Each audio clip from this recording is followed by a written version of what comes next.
کیوں بیان کی ہے؟ وہ اس لیے بیان کی ہے کہ جب انہیں اپنے بچوں کی فکر ہے تو ہم اپنے بچوں کی فکر کریں گے کہ نہیں؟ یہ اس طرح یہ جو بچے یہاں سیکھ رہے ہیں اس طرح کئی گنا اور ہوں گے جو محلے میں جو مکتب میں نہیں آتے ہوں گے، نہیں سیکھتے ہوں گے، گھر پہ ٹائم پاس کر رہے ہوں گے۔ آخر ان کو نماز، دین، دعا، درود اور ساری چیزیں کون سکھائے گا؟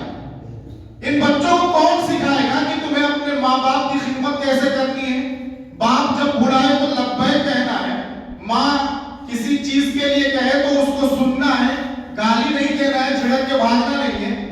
حالانکہ یہ ذمہ داری ماں اور باپ دونوں کی ہے، لیکن ہمارے یہاں جو صورتحال ہے ماں باپ کا کہ خود اپنا ہی نہیں پتا وہ بچوں کو کہاں سکھائیں گے۔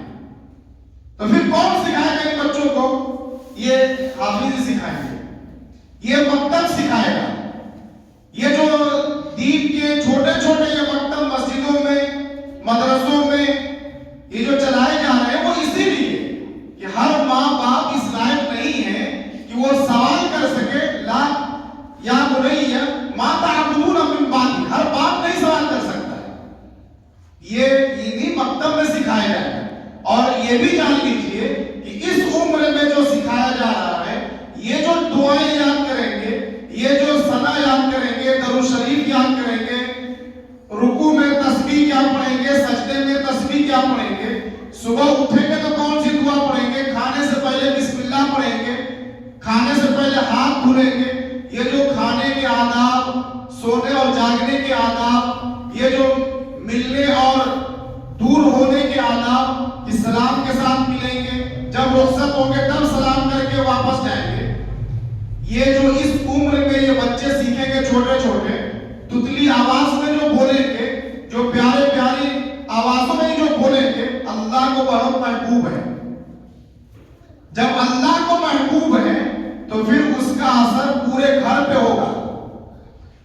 یہ جو چھوٹے چھوٹے بچے سیکھیں گے اس کا اثر گھر پر ہوگا، اور گھر پر اس طرح ہوگا کہ ماں اور باپ ان سے پوچھیں کہ آج مکتب میں کیا پڑھ کر آئے، مکتب میں کون سی دعا پڑھ کر آئے، کون سی دعا یاد کر کے آئے، کون سے کلمے سیکھ کر کے آئے۔ ابھی دو بچوں نے سورہ فاتحہ، اعوذ باللہ من الشیطان الرجیم، بسم اللہ الرحمن الرحیم، سورہ فاتحہ، ایک نے تلاوت کی، ایک نے اس کا ترجمہ بتایا۔ چونکہ قرآن ہماری اپنی زبان میں نہیں ہے، عربی زبان میں ہے، تو عربی ڈائریکٹ ہم کوئی بھی نہیں، ہم لوگ نہیں جانتے، ہماری زبان نہیں ہے، تو پھر اس کا ترجمہ بھی جاننا۔ ہم جب نماز میں اللہ اکبر کہہ کر کھڑے ہو جاتے ہیں، پھر سورہ فاتحہ پڑھتے ہیں، سورت پڑھتے ہیں، رکوع میں سبحان ربی العظیم پڑھتے ہیں، سجدے میں سبحان ربی الاعلیٰ پڑھتے ہیں۔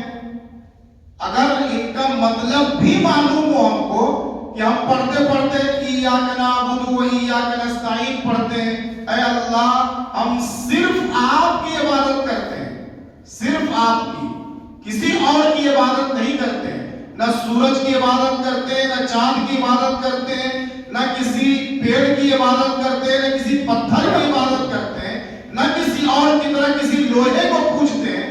ایاک نعبد، اے اللہ ہم صرف آپ کی عبادت کرتے ہیں، و ایاک نستعین، اے اللہ ہم صرف آپ سے مدد مانگتے ہیں، ساری مشکلات دور کرنے والے صرف آپ ہیں، یہ ہم ہر نماز میں کہتے ہیں۔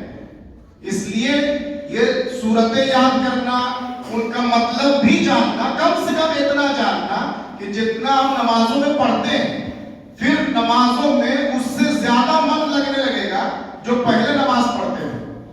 اس لیے کہ ہم پڑھ رہے ہیں تو ہم کو احساس ہوگا کہ ہم اللہ سے کہہ کیا رہے ہیں، اہدنا الصراط المستقیم، اے ہمارے رب ہمیں سیدھے راستے پر چلائیے۔ اور سیدھا راستہ کون سا ہے؟ اسلام کا راستہ ہے۔ اس کے علاوہ جتنے راستے ہیں وہ شیطان کے راستے ہیں۔